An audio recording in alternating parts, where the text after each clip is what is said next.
Bonjour à toutes et à tous, bienvenue à cette table ronde intitulée Regard croisé sur la contribution de l'éducation aux médias et à l'information du citoyen. Quelques mots d'introduction pour préciser le déroulé de cette table ronde et présenter nos intervenants. Alors, en lien avec la problématique de cette première journée du PNF qui contribue à la professionnalisation des acteurs de l'école sur la question du renforcement de la formation des citoyens au moyen de l'éducation aux médias et à l'information, la table ronde de ce matin vous propose une réflexion croisée sur de différents acteurs du champ éducatif et du champ de la recherche qui vont pouvoir développer leur vision de l'ENI en tant qu'éducation citoyenne en s'appuyant sur des notions qui éclairent l'action sur le terrain de l'école à différents niveaux. J'inviterai donc tout au long de cet échange deux intervenants et intervenantes à témoigner sur les actions et projets éducatifs mis en œuvre en académie et en établissement, des projets que documente également la recherche scientifique à certains égards.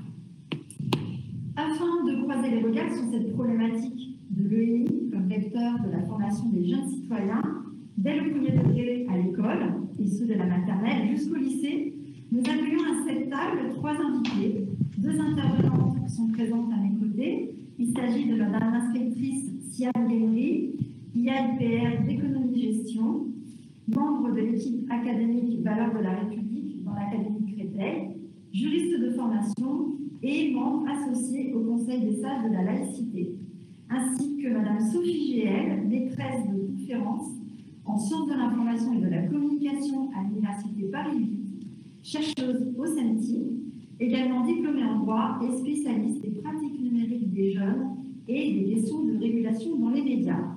Nous avons un troisième intervenant à distance, monsieur Denis Tuchet, coordonnateur du CLINI pour l'Académie, donc le Centre pour l'éducation aux médias et à l'information, pour l'Académie de Montpellier, où il occupe la fonction de délégué académique à l'ENI auprès de la rectrice de l'Académie de Montpellier, Mme Desjean. Et M. Tuchet est fort d'une expérience en tant que personnel de direction en collège et ancien professeur documentaliste. J'animerai cette table ronde en tant que directrice scientifique et pédagogique du CLINI, le CLINI qui œuvre au sein de l'éducation nationale pour former et accompagner des enseignants du premier et du second degré de toutes les disciplines avec des actions de formation portant sur la plupart des enjeux que nous avons évoqués ce matin et qui produit de nombreuses ressources pédagogiques fort utiles pour la formation initiale et continue des enseignants. Et là, j'évoque mon expérience de formatrice à l'Institut supérieur du professorat de l'éducation de l'Université de Poitiers, où je suis maîtresse de conférences. Alors, commençons sans plus attendre cette table ronde avec une première question que j'adresserai à vous trois, à tour de rôle en proposant toutefois à chacun d'entre vous un focus sur un enjeu que porte l'ENI. Donc, première question, selon vous, en quoi l'éducation aux médias et l'information contribue à renforcer la formation des jeunes citoyens, que ce soit dans le premier degré ou dans le second degré? Je vous poserai cette question au regard des aspects qui vous semblent peut-être les plus essentiels à souligner à l'heure actuelle. Je commencerai par vous, Madame Guéry, avec une proposition de focus sur la liberté d'expression. Donc, selon vous, Madame Guéry, en quoi comprendre et éprouver soi-même la liberté d'expression aide un jeune à devenir citoyen? Alors, je vous remercie. Bonjour à tous. Donc, pour un petit rappel qui a déjà été fait, mais une des premières compétences attendues dans le référentiel des métiers du professorat et de l'éducation est, après transmettre les valeurs de la République, l'éveil à l'esprit critique des élèves. Et je pense que c'est un des objectifs importants à réaliser par l'ENI. L'intérêt du cadre juridique de la liberté d'expression, c'est d'outiller les élèves sur de nombreux éléments, sur ce qu'ils risquent dans leur expression, notamment sur les réseaux sociaux, mais également sur ce qu'ils risquent dans ce qu'ils diffusent d'eux-mêmes sur les réseaux sociaux. Alors, pour un petit cadre rapide, la liberté d'expression, c'est tout d'abord un droit fondamental qui est reconnu dans l'article 11 de la Déclaration des droits de l'homme et du citoyen de 1789. et dans l'article 10 de la Convention européenne de sauvegarde des droits de l'homme et des libertés fondamentales. Ces deux articles prévoient que cette liberté peut être encadrée par la loi. Donc ça, c'est vraiment important parce que la liberté d'opinion, qui est dans l'article 10 de la Déclaration des droits de l'homme et du citoyen, et donc elle est absolue. Donc en fait, on peut penser ce qu'on veut. En revanche, l'expression de ces opinions peut être encadrée par la loi. Cet encadrement doit être proportionné aux objectifs recherchés. On ne peut pas non plus faire n'importe quoi. D'ailleurs, il n'y a pas de censure en France. Donc vous vous exprimez et vous êtes éventuellement condamné pour votre expression, mais vous pouvez vous réexprimer le lendemain et vous êtes condamné. Donc il n'y a pas de phénomène de censure. Et donc je pense qu'il faut quand même éduquer les élèves à ce qu'ils peuvent dire et aux risques qu'ils prennent, notamment parce que la loi de 1881 sur la liberté de la presse, qui est rénovée régulièrement, la dernière rénovation date de la loi du 24 août 2021, avec la loi confortant les principes de la République, cette loi de 1881 s'applique sur les paroles formulées sur les réseaux sociaux. Et je pense que les jeunes ne se rendent pas compte que ce qui est formulé sur les réseaux sociaux engage leur responsabilité, notamment pénale. Et donc, on sait que nous, on a des retours du terrain sur des jeunes qui sont complètement démunis quand ils sont poursuivis pénalement devant des tribunaux correctionnels, parce qu'ils ne s'y attendaient pas et ils ne s'en rendaient pas compte. Autre élément, quand ils écrivent sur certains réseaux sociaux, ils s'imaginent que effacer les informations, que Snapchat, par exemple, ça s'efface. En fait, il faut savoir que les plateformes de réseaux sociaux sont obligées de contribuer, de collaborer avec la police et la justice, et donc eux doivent conserver les données. Et donc ces données, en fait, elles s'effacent pour le commun des gens, c'est-à-dire qu'effectivement, vous les verrez peut-être plus, mais s'il y a une plainte, la police et la justice vont pouvoir aller regarder ce qui a été fait dans les jours qui ont précédé, dans les mois qui ont précédé, etc., sur les réseaux sociaux. Et donc, en fait, ça engage vraiment leur responsabilité. Et donc, on sait qu'il y a beaucoup de jeunes qui sont complètement démunis quand ils sont poursuivis, que ce soit pour provocation publique à la haine ou à la discrimination, quand vous tenez des propos injurieux à l'égard d'une communauté, ou que ce soit pour ce qu'on appelle la provocation à commettre un délit ou un crime non suivi des faits, c'est-à-dire quand vous incitez à vous en prendre à quelqu'un, quand vous dites il mériterait de mourir, etc., en fait, c'est très très grave, on risque quand même 5 ans d'emprisonnement. Voilà, donc il y a tout un phénomène comme ça où les jeunes ne se rendent pas compte forcément. On parle beaucoup de leur protection à eux dans ce qu'ils écrivent, on le fait beaucoup en EMI. C'est-à-dire attention à ce que vous diffusez, ça portera peut-être atteinte à votre vie privée, vous mettez en danger. Mais je pense que souvent, on ne met pas assez en avant ce qu'ils risquent. Et là, c'est l'importance d'outiller les élèves sur du juridique. En plus, ça a quand même l'intérêt de les initier au droit, qui va régenter toute leur vie de toute façon. Donc de les initier au droit et de les initier à ce qu'ils vont risquer dans leur vie après future. Et donc on voit que là, il y a quand même un parallèle à faire, que je ferai plus tard, avec l'EMC, où justement je pense qu'il y a vraiment des éléments à compléter entre EMI et EMC. C'est vraiment très important, et notamment sur l'éveil à la citoyenneté et à l'esprit critique, comme on l'a vu tout à l'heure. Dernier élément, après je laisse la parole. Il faut aussi faire attention à tout ce qui est complotisme et radicalisation.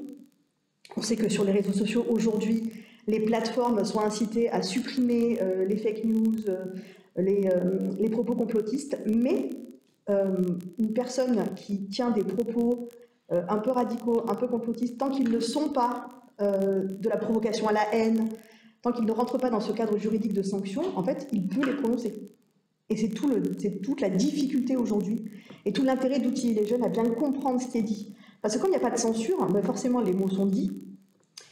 Et puis voilà, prendre l'exemple par exemple actuellement des anti-vax, en fait, ils n'incitent pas à commettre des délits ou des crimes, en tout cas la plupart, parce qu'il y en a certains oui, mais la plupart non.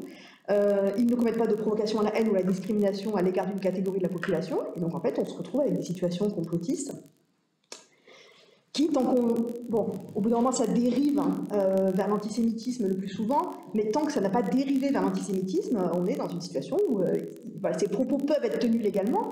Donc je pense qu'il y a vraiment une éducation importante pour sensibiliser les élèves à l'esprit critique, qu'ils arrivent à avoir un esprit critique face à ce qui est dit, face à ces éléments-là. On sait aujourd'hui, et moi je pense que c'est un peu inquiétant, que le site d'Alain Soral et les propos d'Alain Soral provoque une certaine fascination chez certains jeunes. Et donc je pense que nous, on ne se rend pas compte de ce qu'ils peuvent regarder sur Internet ou sur les réseaux sociaux. Donc il faut vraiment faire attention et avoir une sensibilisation forte. D'accord, merci. Alors le pendant de la liberté d'expression, de pouvoir s'exprimer, de parler de soi et des autres, percute, il me semble, un autre enjeu, on a un petit peu évoqué, mais on va aller plus loin là-dessus, c'est celui de la vie privée. Donc en quoi cet enjeu autour de la vie privée va également contribuer à la construction de la citoyenneté pour les jeunes. Sophie Giel, nous dire un peu comment vous travaillez sur cette thématique. C'est tout à fait cohérent avec ce que vient de dire Madame Guelmery. C'est-à-dire que l'ANI, c'est un champ d'activité qui permet d'actualiser les connaissances de certains droits fondamentaux et de se les approprier. Le droit au respect de la vie privée, le droit aussi, qui est distingué en droit, mais qui est quand même très proche, le droit au respect des données personnelles, est reconnu par la charte. Ces deux droits sont reconnus par la charte européenne des droits fondamentaux, par la Convention européenne de sauvegarde des droits de l'homme, mais sans appropriation de la notion. C'est tout le principe du droit, c'est-à-dire que sans l'appropriation par les citoyens, quel que soit leur âge, des notions juridiques, ensuite des modalités aussi de mise en œuvre sur les plateformes, comment est-ce qu'on fait respecter sur les plateformes sa vie privée, son droit au consentement pour donner certains accès aux données personnelles, mais pas tous. Ensuite, la connaissance aussi des recours juridiques qui peuvent exister en cas de violation de ce droit. Tant qu'il n'y a pas d'appropriation, en fait, on peut considérer que les jeunes, alors on va dire certains jeunes, parce que la situation elle est assez variée d'information et d'appropriation, n'ont pas accès en fait à ces droits. C'est comme s'ils en étaient privés.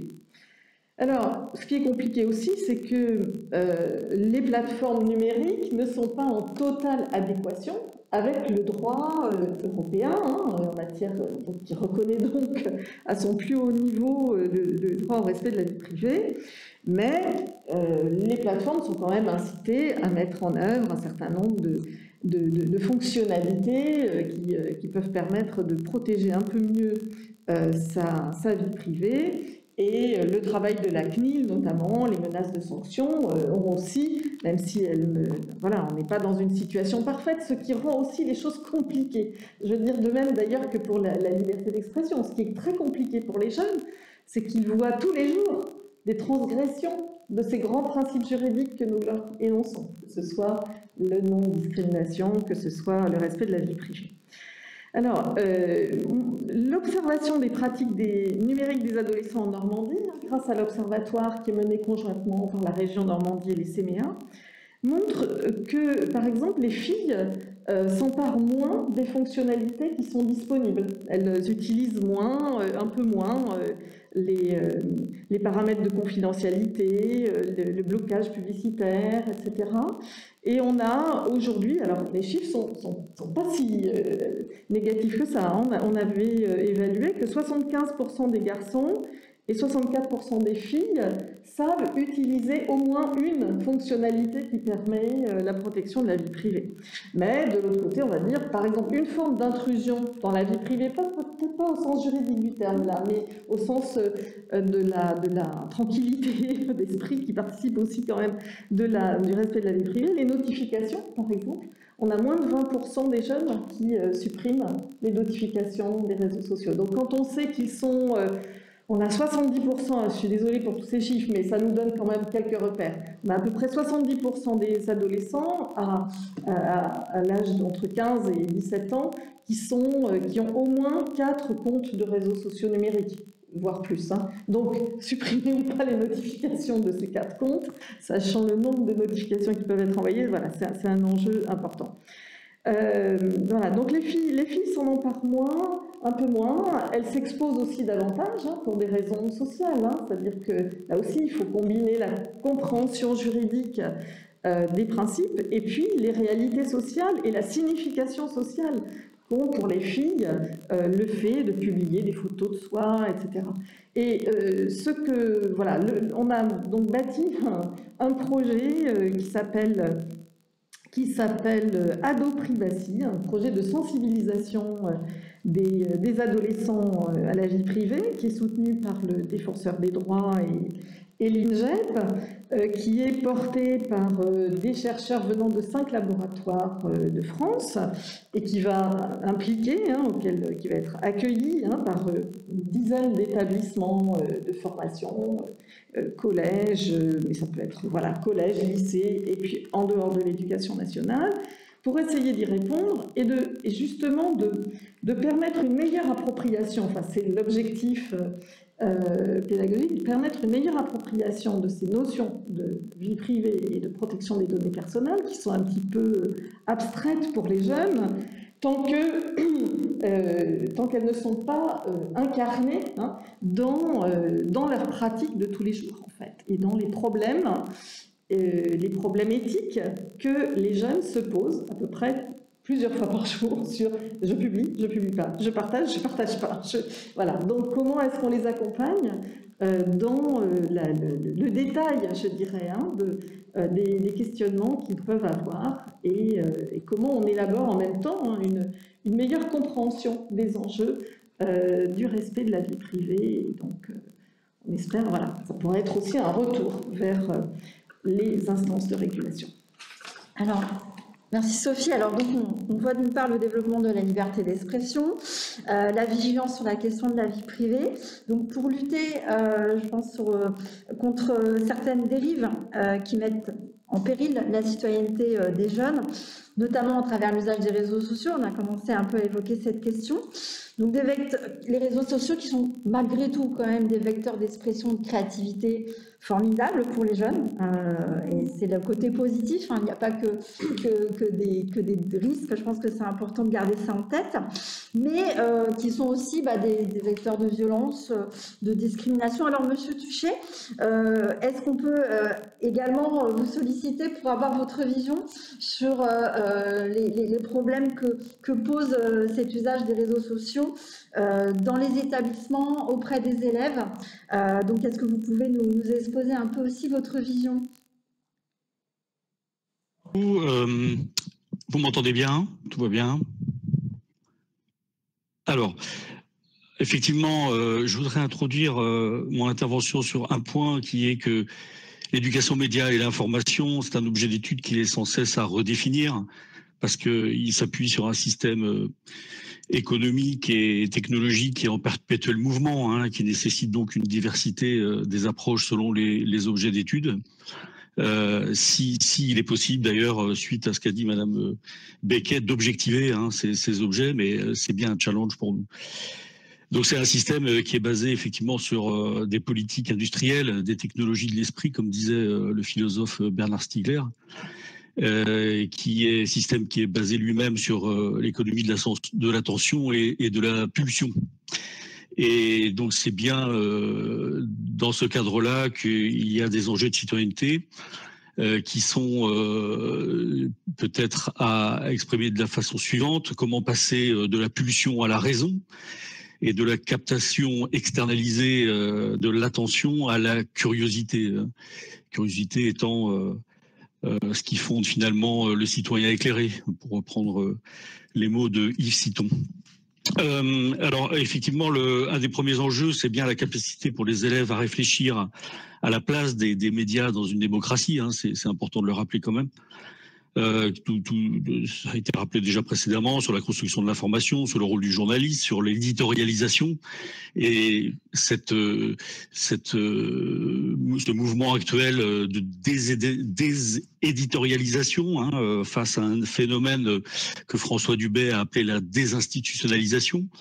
Donc la remise en cause des institutions comme vecteur principal de l'information et de la communication. Voilà. Alors, les usages des courants désormais des réseaux sociaux ont contribué à cette désinstitutionnalisation. Vous m'entendez? Vous m'entendez? Je crois qu'il y a un micro qui est branché. Voilà. Donc on va postuler là que effectivement les réseaux sociaux sont des médias. Les réseaux sociaux sont des prolongements technologiques de la sociabilité, donc il ne faut pas oublier cet aspect-là, c'est-à-dire que les problèmes qu'on peut rencontrer dans les établissements scolaires au quotidien en tant que personnel de direction, ils sont liés d'abord à des questions qui sont réelles, à des problèmes réels, à des dérives réelles qui sont ensuite diffusées sur les réseaux sociaux. Alors ces dérives, elles sont nombreuses, vous l'avez rappelé, elles scandent le quotidien des établissements scolaires. Et je dirais que peut-être pour préciser ce que disait Mme Guémery, peut-être principalement au collège, de plus en plus dans les écoles, donc la nécessité aussi d'orienter l'éducation aux médias et à l'information vers le premier degré, et peut-être moins dans les lycées. C'est ce qui ressort un peu de l'analyse qu'on a faite ici dans l'Académie des faits établissements, de l'application faits établissements sur par exemple le cyberharcèlement ou le harcèlement. On s'aperçoit qu'il y a quand même une concentration des problèmes sur le collège et de plus en plus sur le premier degré. J'y reviendrai peut-être si vous le souhaitez. Voilà, donc cette question de citoyenneté numérique est bien liée à une question d'outillage. Madame Gell l'a rappelé, Madame Guémery aussi, de maîtrise de compétences. Mais ces compétences s'appuient évidemment sur des valeurs à partager. Et c'est pourquoi il paraît évident, vous l'avez rappelé, que faire entrer une éducation au droit dans les enseignements de l'ENI paraît indispensable pour favoriser un usage éclairé. Alors effectivement, il y a les questions de cyberviolence, de discrimination. On vient de rappeler la place des filles là-dedans, la question du genre dans les réseaux sociaux, on pourrait parler du genre dans les médias aussi, de façon plus générale, du racisme qu'elle engendre dans un enjeu de citoyenneté.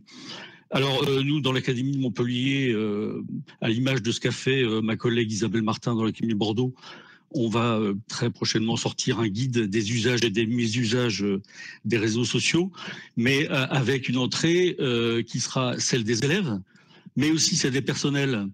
Et Madame Becquel l'a rappelé tout à l'heure, il me semble que dans le cadre de ces éducations-là qui renvoient à des questions vives et qui sont souvent difficilement objectivables, il faut aussi que les personnels eux-mêmes s'interrogent sur leurs pratiques et connaissent leurs droits et leurs devoirs. Voilà, parce que effectivement, ce sont eux aussi qui sont les promoteurs de cette éducation à la citoyenneté. Et puis, voilà, je voudrais vraiment relativiser sur le fait que, comme le disait encore une fois Bernard Stiegler, on a affaire pour les technologies de l'esprit à un pharmacone, à un remède et un poison. Donc Isabelle Ferraud-Dumès vient de le rappeler.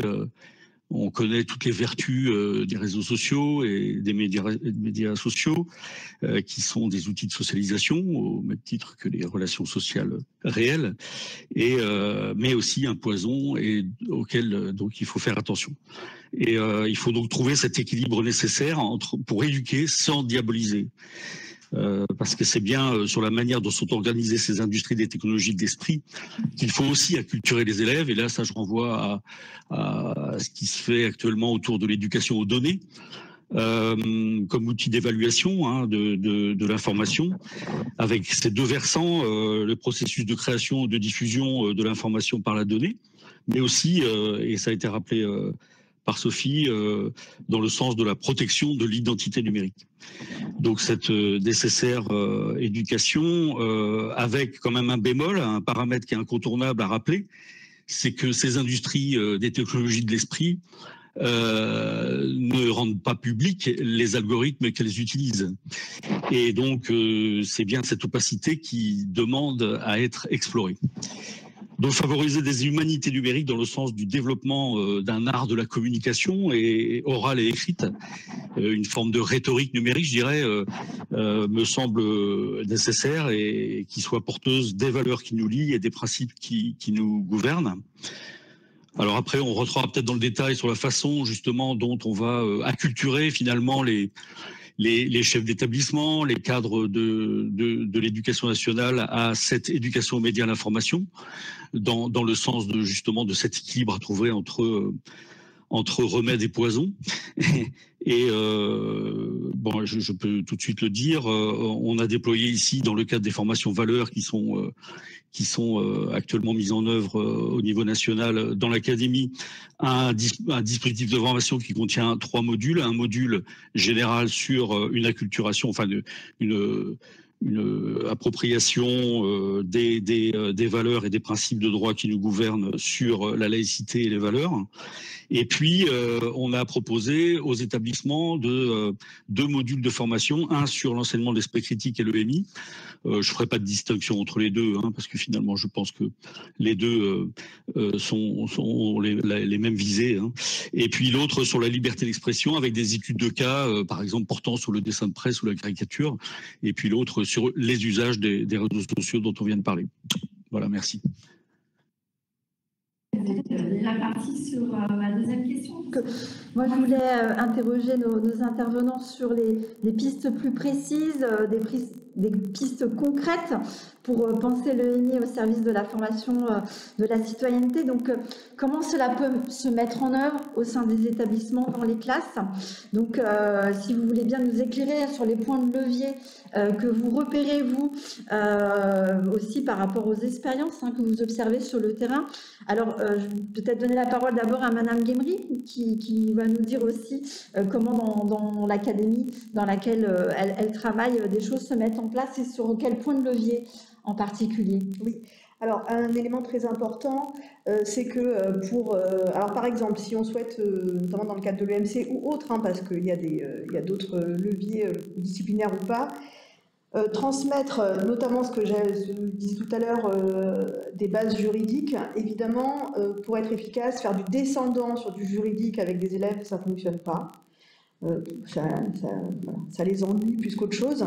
Donc il faut vraiment partir sur la base de cas pratiques, souvent essayer de partir de leur vie, donc leur demander de raconter des choses qui leur sont arrivées, des choses comme ça, et après leur expliquer quels sont les enjeux, ou des choses qui sont arrivées à des amis à eux, ou des choses qu'ils ont entendues. C'est pas grave, le but c'est de partir de cas concrets qui viennent le plus souvent d'eux, c'est le plus efficace, je trouve. Et donc après leur répondre sur pourquoi ça s'est passé comme ça, quels sont les risques, etc. etc. Ça, je pense que c'est vraiment un élément important, ne pas être sur quelque chose de descendant sur ces aspects-là, parce que je trouve que ça ne fonctionne pas. Autre élément que les élèves invoquent beaucoup, c'est qu'ils ont du mal à comprendre pourquoi, enfin certains élèves, je ne vais pas dire tous, certains élèves ont du mal à comprendre pourquoi le blasphème n'est pas interdit. Donc là, voilà, là c'est pareil, c'est un élément sur le fait que le délit de blasphème a été aboli avec la loi de 1881 sur la liberté de la presse, et donc expliquer qu'on peut critiquer, injurier des idées, des croyances, mais que par contre vous avez des situations, et là vous avez plein de procès qui vous permettent peut-être de les présenter aux élèves, des procès de personnes qui sont condamnées pour provocation à la haine et à la discrimination contre des communautés. Et donc voilà, et donc il y a vraiment les deux, je pense, j'ai trouvé intéressant dans un établissement, il y avait la comparaison entre les attendus du procès Charlie Hebdo et puis d'autres attendus de procès type Dieudonné, Éric Zemmour, où les gens sont condamnés d'un côté, pas de l'autre, et donc expliquer cette différence. Mais il faut toujours partir de situations concrètes, c'est-à-dire que si vous assénez comme ça de manière un peu abrupte, ça ne fonctionnera pas. Même chose sur la compréhension notamment quand il y a la journée de commémoration, c'est pas une commémoration, excusez-moi, mais quand il y a la journée d'hommage à Samuel Paty, peut-être de la même façon expliquer que c'est d'abord en fait un abus, on a dépassé les limites admissibles de la liberté d'expression, c'est d'abord ça qui est poursuivi, puisque l'imam autoproclamé et le parent d'élève sont poursuivis comme complices parce qu'ils ont commis ce qu'on appelle, je suis désolée, je vais être un peu technique, mais une provocation publique à commettre un crime suivi des faits, c'est-à-dire que vous incitez les gens à commettre un crime et le crime a lieu, mais en fait dans ces cas-là vous êtes poursuivis comme complices. Et donc voilà, et donc peut-être, sans être toujours sur cette minute de silence un peu abstraite, etc., peut-être expliquer les enjeux, expliquer le pourquoi. Voilà, il y a un enjeu de laïcité, mais il y a aussi cet enjeu de liberté d'expression qui est important, pas uniquement dans ce qu'a fait Samuel Paty, qui était totalement légal, là on est sur mais également dans ce qu'on risque, pourquoi les gens qui ont commis les actes autour de cette situation sont poursuivis, y compris les jeunes garçons qui ont accepté l'argent, qui sont également poursuivis Les 4 jeunes sont également poursuivis pour complicité d'assassinat terroriste, ce qui fait qu'on risque quand même la perpétuité. Donc voilà, c'est des choses quand même qui engagent de manière forte. Et ces jeunes, clairement, quand vous écoutez ce qu'ils disent aujourd'hui, hein, c'est qu'en fait, ils ne se rendaient pas compte. Ils ne se rendaient pas compte que c'était aussi grave. Voilà, donc je pense qu'il y a des phénomènes d'actualité qui peuvent servir de base à des réflexions avec les élèves, EMC, pas EMC. Moi, je trouve très intéressant de faire du transdisciplinaire et d'être souvent 2 professeurs face aux élèves sur cette thématique-là, qui peuvent devenir très sensibles et donc pas être tout seul peut-être face aux élèves sur ces thématiques-là. Donc voilà, je pense que conseiller à des professeurs disciplinaires, de demander aux professeurs documentalistes d'être avec eux, voilà, je pense que ça peut être vraiment intéressant, sans forcément que ce soit le professeur de MC. Et puis aussi, juste une petite précision, effectivement, il y a des aspects excessivement positifs dans l'utilisation des réseaux sociaux, et donc aussi les faire travailler sur ce qu'ils peuvent faire de positif à travers les réseaux sociaux.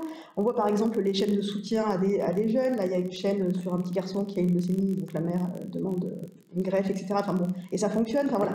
Vous avez aussi des exemples positifs, ne pas être que sur du négatif sur les réseaux sociaux, parce que même chose, ce sera contre-productif. Si vous leur exposez que des événements négatifs, ce sera contre-productif. Hein. Ils vont considérer que de toute façon, voilà, vous êtes anti-réseau social et donc ils ne vous écouteront pas. Et puis une dernière précision, il y a un nouveau pôle judiciaire, il y a un parquet numérique qui a été créé depuis le 1er janvier 2021, qui poursuit beaucoup plus rapidement les actions liées à la haine en ligne. Et donc peut-être aussi expliquer aux jeunes que quand ils subissent quelque chose, il faut qu'ils aillent porter plainte, parce que maintenant, ça y est, c'est sensibilisé. Il y a des pôles policiers spécialisés, il y a un parquet spécialisé. Et donc, voilà, qu'ils ne sont pas totalement... quand ils sont victimes, ça y est, il y a une prise de conscience importante de ce qui est autorisé. Voilà, je ne vais pas trop développer parce que je vais trop loin. Oui, alors Monsieur Tuchet, du côté des pistes concrètes et des leviers pour travailler tous ces enjeux, on voulait vous interroger sur la question des médias scolaires, l'expression des élèves. Donc, quelle est votre expérience aussi par rapport à l'accompagnement de l'expression des élèves au collège, au lycée? Est-ce qu'on peut voir comment les choses aussi se mettent en place dans votre académie? Oui, tout à fait. Je reprendrai, j'ai beaucoup aimé la distinction que faisait Madame Becquet sur les médias scolaires en tant qu'outils produits par les élèves et outils auxquels participent les élèves. Ça me paraît très intéressant de creuser cette réflexion. En effet, la place de l'expression collégienne et lycéenne est à questionner dans nos établissements. Le média scolaire est un outil, je pense, vous partagerez avec moi facilement, un outil puissant pour favoriser cette expression. Et il a aussi de nombreuses vertus pédagogiques que je rappelle rapidement, hein, l'expression écrite et orale, et puis des compétences et des connaissances sur la construction d'informations, mais aussi la mise en valeur de compétences et de connaissances disciplinaires.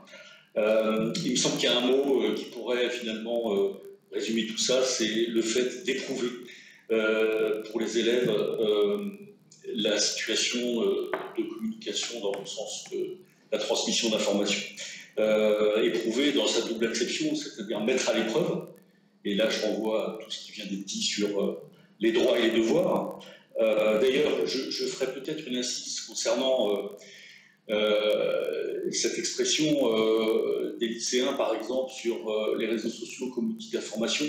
On a entamé une réflexion avec les élus du CAVL, donc de l'Académie de Montpellier, sur cette question, qui voulait être au plus proche des lycéens de leurs établissements.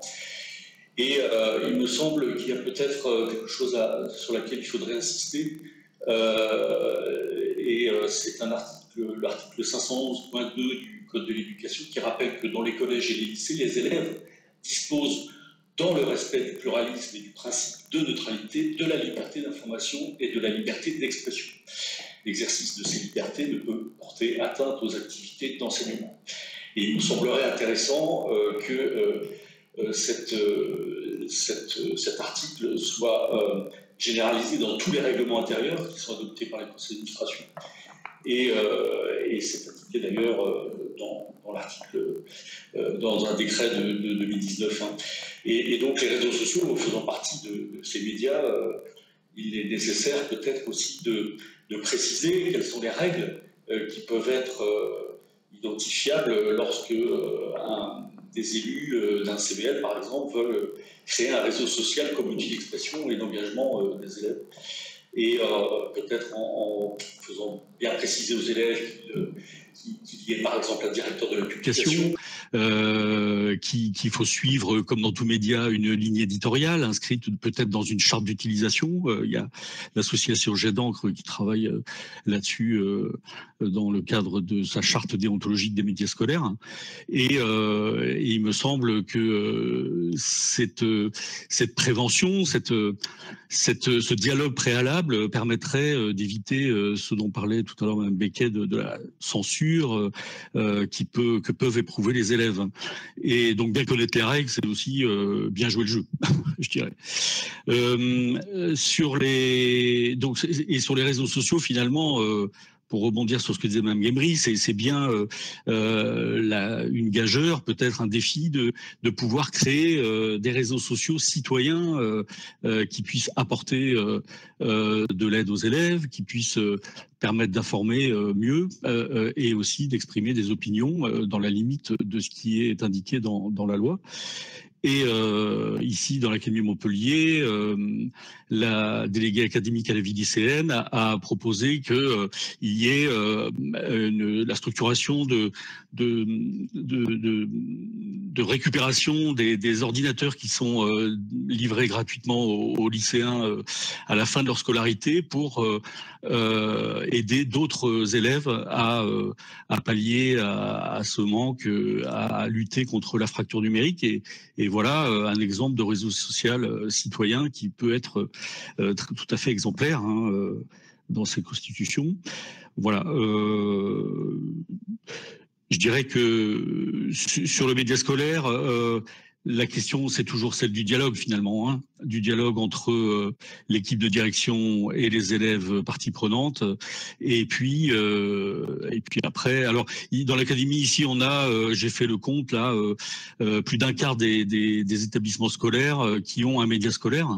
Et ce média scolaire, alors du point de vue de l'enseignement de l'EMI, il me paraît évidemment absolument incontournable parce qu'il est fédérateur. Il peut fédérer des équipes autour d'un même outil et puis il permet aussi de mieux se coordonner peut-être. J'y reviendrai après sur le pilotage où j'y vais tout de suite si vous voulez, sur le renforcement du pilotage et le rôle des personnels de direction. Je pense que pour les personnels de direction, le média scolaire c'est vraiment un outil de pilotage intéressant. Parce que justement, il est fédérateur. Il est prescripteur de nouvelles pratiques d'expression et dans le cadre dont je viens de parler. Et je pense que d'ailleurs, il permet aussi de mieux coordonner entre enseignants cet enseignement aux médias et à l'information, en s'appuyant sur la pédagogie de projet, en s'appuyant sur l'apprendre en faisant, ça me paraît indispensable. Et puis que ce soit coordonné aussi du point de vue de la planification, de la progression, ça a été rappelé par les inspecteurs généraux, je pense que c'est très important et j'espère que le VADEBECOM nous aidera à cela, puisqu'on est quand même dans des programmes sur 3 ans, donc cyclés et qui permettent de faire monter en compétences les élèves et que ces compétences et connaissances soient bien partagées par les équipes pédagogiques et pour cela, on peut s'appuyer sur les différentes instances. Et j'insisterai sur évidemment le CESC aujourd'hui, le CESC qui est un outil important pour coordonner et mettre en cohérence toutes les actions qui peuvent être mises en œuvre autour de ce domaine dans les établissements scolaires. Mais le CESC, il ne suffit pas seul. Par expérience, on s'aperçoit que les CESE sont peu investis par les enseignants. Alors, je ne veux pas en faire une généralité, c'est mon expérience, hein, mais c'est quand même assez courant de voir que les enseignants sont peu représentés dans les CESCE. Et donc, il faudrait envisager une complémentarité du CESCE avec le conseil pédagogique, où là, tous les enseignants, toutes les disciplines sont représentées, et construire là un vrai parcours d'éducation média à l'information, qui d'ailleurs dépasse le collège ou le lycée, puisque le cycle 3 commence au CM1. Voilà, donc je pense qu'il faut qu'il y ait de la cohérence, de la coordination et de l'explicitation vis-à-vis des élèves. Il faut que les élèves sachent pourquoi on leur demande de s'intéresser à l'éducation média à l'information. Merci Monsieur Duchet. Alors on a évoqué les disciplines, l'EMC, et puis ces médias scolaires pouvaient être des leviers pour renforcer la citoyenneté des élèves. Alors, Madame GL, sont des éléments évidemment qui apparaissent dans les politiques publiques. Votre avis sur ce qu'on est en train de faire par rapport à ces actions ? Oui, alors ce qui apparaît en vous entendant, c'est l'ampleur des compétences nécessaires pour accompagner de façon adéquate les jeunes. Donc les jeunes sont en permanence sur les réseaux sociaux numériques, donc effectivement ça ne sert pas à grand chose de leur dire que c'est pas bien et qu'il ne faut pas publier d'images d'eux parce qu'ils savent très bien que c'est le contraire qui est vrai, donc il faut faire très attention, il faut être en cohérence entre les conseils qu'on va donner aux jeunes, les grands principes qu'on va leur donner de respect de la vie privée, sachant qu'un certain nombre d'enseignants ne vont pas forcément les appliquer eux-mêmes, etc. Donc il y a un problème de cohérence, il y a un problème de compétence, il y a un problème de temps. J'interviens, donc j'ai eu la chance déjà dans le passé de participer à un projet européen de lutte contre les discours discriminatoires par l'éducation aux médias. On s'est rendu compte que ce n'était pas 3 interventions, bien sûr, mais 3 interventions qui allaient faire changer, déplacer le point de vue des jeunes, notamment sur la question des stéréotypes de genre qui sont particulièrement ancrés. Et donc, c'est une question de durée, de timing, et donc on attend avec impatience que dans les programmes scolaires, un volume soit accordé à ces questions qui sont tellement importantes et qui, comme le disait M. Tuchet en disant il faut se renouveler, mais je veux dire l'éducation c'est aussi ça, je veux dire c'est aussi un travail de formation permanente que les enseignants doivent faire et pour lequel ils doivent être évidemment accompagnés, mais il leur faut du temps, voilà, il faut du temps, on ne s'improvise pas, spécialiste comme Madame Guémery du droit de la liberté d'expression, qui est un droit complexe, et on a besoin de temps, on a besoin sans doute aussi de renforcer encore, peut-être par des formes de certification particulières, les compétences que des enseignants peuvent développer pour cet immense travail. Alors, Denis Tuchet citait François Dubé. François Dubé a une autre expression qui est l'idée de travail de la société. Je veux dire, ce que font effectivement ces industries du numérique qui sont en renouvellement permanent, c'est qu'elles obligent aussi en retour, elles procurent un certain nombre de services qui sont devenus extrêmement précieux, mais en retour, elles requièrent un travail de toute la société, de toute l'éducation, de tout le secteur éducatif. Alors, je rebondis justement sur vos propos, Madame GL. Les enseignants, en effet, ne sont pas seuls à la manœuvre. On a évidemment les corps d'inspection, on a les personnels de direction qui sont là. Et puis, est-ce qu'on peut compter pour cette EMI qui renforce la citoyenneté des élèves sur d'autres partenaires dans l'école, en dehors de l'école? Alors, Madame Guémery, peut-être un mot rapidement sur les parents, les associations, les journalistes. Qu'est-ce que vous voyez comme partenariat intéressant pour toute cette communauté éducative qui travaille à l'EMI? Alors, concernant les parents, je pense que c'est effectivement, là on revient sur le pilotage par le chef d'établissement qui va devoir, dans le cadre des instances, avec les élus ou pas, intégrer peut-être les parents dans une réflexion sur l'EMI, dans le projet d'établissement, le projet d'école en premier degré. Je pense que là c'est vraiment important parce que effectivement vous avez à peu près tous raison, le premier degré, je pense que c'est le début, il faut vraiment initier l'EMI en premier degré, alors évidemment pas sur du juridique, parce que ça n'a absolument pas de sens, mais sur des sensibilisations face aux élèves du premier degré. Et puis expliquer certains outils aux parents sur ce qu'on pourrait appeler la citoyenneté numérique.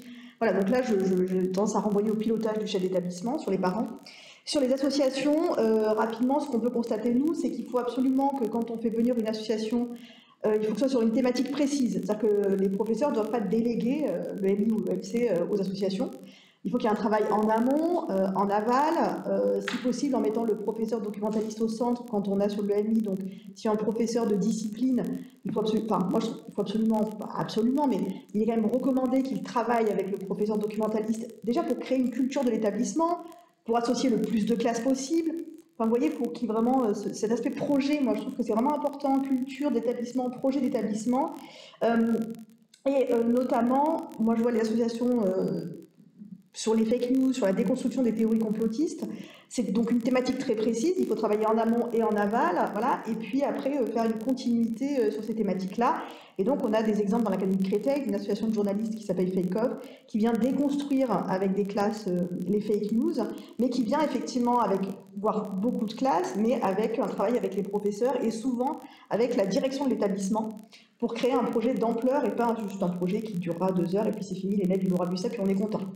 Ah, désolé, hein, c'est un peu caricatural, mais voilà, il faut éviter cet aspect-là. Voilà. Et alors du côté des collectivités territoriales, Monsieur Tuchet, là aussi, votre expérience de personnel de direction, on parle parfois des interventions de policiers, de gendarmes dans des établissements. Est-ce que vous pensez qu'il y a des partenariats intéressants de ce côté-là?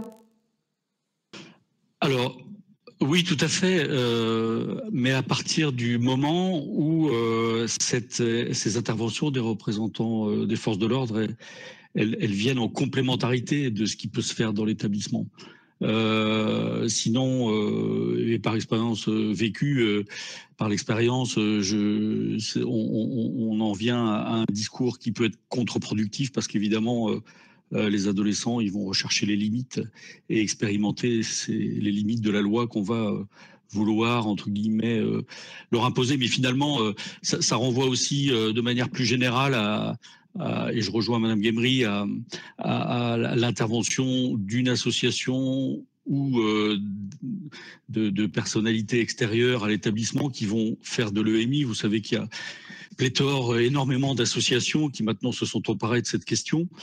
Et ce sur quoi j'insiste auprès des établissements, et puis ce que j'ai voulu faire déjà en tant que personnel de direction, quand un enseignant venait me demander une intervention de telle ou telle association sur le sujet, c'était de se questionner d'abord sur ce qui se faisait avant et dans quel cadre ça rentre.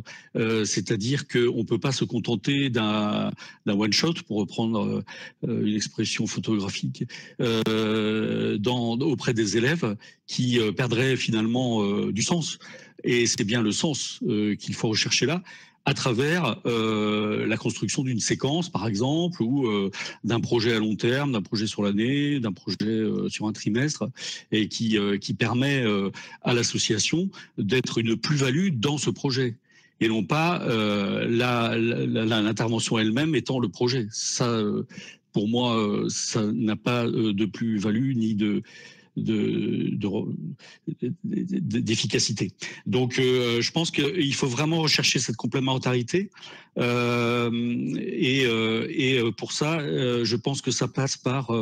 alors, cette complémentarité, d'ailleurs, entre une éducation qu'on appelle formelle, hein, celle de l'école, l'éducation non formelle, qui serait représentée par les associations d'éducation populaire, par exemple, qui travaillent dans un autre cadre que celui de l'école, et puis l'éducation informelle, qui en fait renvoie aux connaissances et aux compétences que vont acquérir les élèves par eux-mêmes.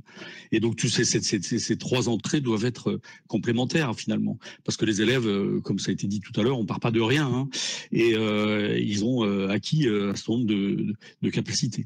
Et je pense que cette complémentarité elle doit passer par peut-être une formalisation. Et c'est pour ça que je propose dans l'académie à chaque fois de trouver un moyen négocié entre l'association ou les journalistes qui vont intervenir dans l'établissement et les enseignants impliqués. Et ce moyen négocié, il demande à expliciter entre les deux parties des contenus, qui renvoie évidemment au programme d'EMI, par exemple au collège, au cycle 4, mais au cycle 3 aussi, et la complémentarité. Quelle va être l'intervention dans le cadre de ce projet, de l'association, sur quelle thématique, et qu'est-ce que ça va apporter aux élèves et aux enseignants dans ce cadre-là. Donc, convergence des objectifs pédagogiques à atteindre. Hein, voilà. Et puis l'évaluation. Alors, l'évaluation, dans un sens... Allez-y, oui. Et par ailleurs, je pense qu'il est important aussi de rappeler que FEMI a produit aussi un guide pour cadrer justement l'intervention des journalistes dans les établissements. Donc en effet, il y a une nécessité à formaliser. Madame Guémery voulait rebondir sur un point. Une toute petite précision. Moi, en tant qu'IAIPR, inspectrice d'académie, concernant les associations, juste une précision, il faut absolument venir demander au rectorat si l'association elle est validée éducation nationale, parce qu'on a trop de difficultés aujourd'hui d'associations qui interviennent directement par le biais du chef d'établissement, alors que l'association n'a plus l'agrément, qu'on a constaté nous, des dysfonctionnements importants, et souvent le chef d'établissement n'a pas cette vision des choses, et donc il faut absolument venir vérifier que l'association a encore l'agrément. C'était juste ce petit point que je voulais faire en alerte. Oui, point de vigilance. C'est très intéressant ça, et c'est même fondamental. Effectivement, les agréments n'existant plus. On a quand même aujourd'hui le rapprochement des DRAGES, donc des services de jeunesse et sport au sein de l'éducation nationale, qui nous permettent de travailler en collaboration. C'est ce qu'on a engagé dans l'Académie Montpellier, puisque eux-mêmes sont aussi valideurs en quelque sorte et financeurs d'associations. Et là, on a tout à gagner à travailler avec eux de la même façon qu'avec la DRAC, puisque la DRAC en région a un plan EMI et qui finance des associations. Donc je pense que là, on a tout à gagner à travailler ensemble. D'accord. Merci. Un dernier mot pour Sophie quand même, parce qu'on a évoqué des partenaires. Il est important aussi de voir qu'il y a peut-être d'autres partenariats possibles, notamment du côté de la recherche. Donc, est-ce que les chercheurs sont des partenaires intéressants pour la communauté éducative ? Et réciproquement, oui. Voilà, je pense que les chercheurs peuvent être l'occasion d'approfondir, d'explorer des dimensions que les enseignants n'ont pas vraiment le temps d'approfondir. Donc, j'ai mené j'ai accompagné plusieurs projets de recherche un peu dans la durée. Ce qui est souvent dommage, c'est que les temps sont contraints, là aussi. Et donc, on fait toujours un peu avec du bricolage, je vais dire, mais les chercheurs sont des partenaires importants. Je pense qu'ils sont relativement bien accueillis, en tout cas, c'est mon expérience. Je pense aussi aux artistes, c'est-à-dire l'éducation aux médias, c'est aussi la créativité. Traditionnellement, il y a une dimension justement d'accompagnement de la créativité, une dimension un petit peu moins scolaire, si je puis dire, que l'ensemble des autres enseignements. Et là, je pense que c'est important d'associer des artistes. Alors, donc la question des artistes, oui, pour accompagner les élèves dans le renforcement de l'EMI, Sophie ? Oui, je pense que si on veut, justement, dans la dimension d'appropriation, qui est un élément important, je veux dire, Madame Guémery a beaucoup insisté, et le projet Allo Privacy est tout à fait construit de cette façon-là. C'est-à-dire, on part de l'expérience des élèves, et pour qu'ils s'approprient des principes qui sont, encore une fois, d'autant plus complexes que tous les jours, ils les voient transgresser sur leur fil de recommandation, donner à un moment un espace de création dans lequel les jeunes puissent être accompagnés, non seulement par leurs enseignants, je veux dire ce qui a été dit par M. Tuchet, par Mme Guémery, sur la nécessité d'introduire les projets dans des collaborations et non pas donc qu'ils soient intégrés au cursus lui-même. Donc avec les enseignants, mais avec des artistes qui puissent les accompagner, parce que en matière d'évaluation de l'expression, aussi bien sur son originalité que sur sa dimension esthétique, et sur c'est quand même les artistes qui sont des professionnels de la sensibilité. Et ces questions que nous envisageons sur le plan du droit, c'est aussi des questions qui peuvent venir réveiller des émotions travailler sur des émotions, les artistes savent le faire d'une certaine façon, qui peut permettre aussi de sublimer des situations douloureuses, de se conforter, enfin de se réconforter, de produire quelque chose qui va dépasser aussi l'expérience individuelle. Donc je crois que c'est important aussi de... Alors, c'est vrai qu'on a vu que l'EMI fonctionne avec l'esprit critique, pas d'esprit critique sans EMI, pas de EMI sans esprit critique. Et je pense que c'est important de montrer l'esprit critique. Ça va se développer aussi de la curiosité et de l'ouverture, pas que de la peur, pas que des risques. Madame Guigui, vous vouliez ajouter deux éléments. Je pense que l'apport de l'artistique et du culturel permet de diversifier la vision pour les élèves de l'école. Par exemple, ce n'est pas que leurs professeurs face à eux. Souvent, ils sont beaucoup plus attentifs parce que leur vie des artistes, ils sont beaucoup plus sensibles en tout cas à des propositions artistiques. Ça c'est un constat que j'ai pu faire sur le terrain. Et puis, je voudrais rebondir sur ce que vous parliez sur ce constat de tous les jours de la transgression. Je pense qu'il faut notamment, dans le cadre de l'AMI, éduquer les élèves aussi à comprendre ce qu'il y a dans les médias. Et par exemple, on a beaucoup de retours de jeunes qui pensent que quand un député a déposé un amendement, et que donc les médias vont beaucoup parler parce que c'est un amendement provocateur, que en fait c'est la loi. En fait, pas du tout. L'amendement, il n'a même pas passé la commission des lois parce que l'amendement n'est pas conforme à la Constitution. Sauf que les élèves, il faut aussi leur expliquer le contenu, en fait. Pas que leur accès, mais aussi le contenu de ce qu'ils constatent, de ce qu'ils voient dans les médias. Et donc là, il y a cet aspect-là que j'ai oublié de traiter tout à l'heure par rapport à l'EMC, mais je pense qu'il y a vraiment un aspect, là, on va être en année électorale, qui, à mon avis, va être un peu sensible. Et donc, il y a des choses qui vont être proposées, il faut leur expliquer le rapport à la Constitution, le rapport aux droits fondamentaux, que c'est pas parce que c'est une proposition de loi, que c'est un amendement que ça va être adopté. Voilà, et donc ça, là, c'est retour-là d'élèves qui disent oui, mais lui, il est député, il a quand même proposé ça, quand même, il est député. Eh bien non, quand même, il est député, il y a quand même une proposition de loi qui n'est pas conforme à la Constitution, parce que c'est de la communication politique, et c'est très compliqué pour les jeunes de comprendre. Et je pense qu'il faut aller un peu aussi là-dessus pour apaiser certaines tensions. Merci beaucoup pour vos interventions à tous les trois.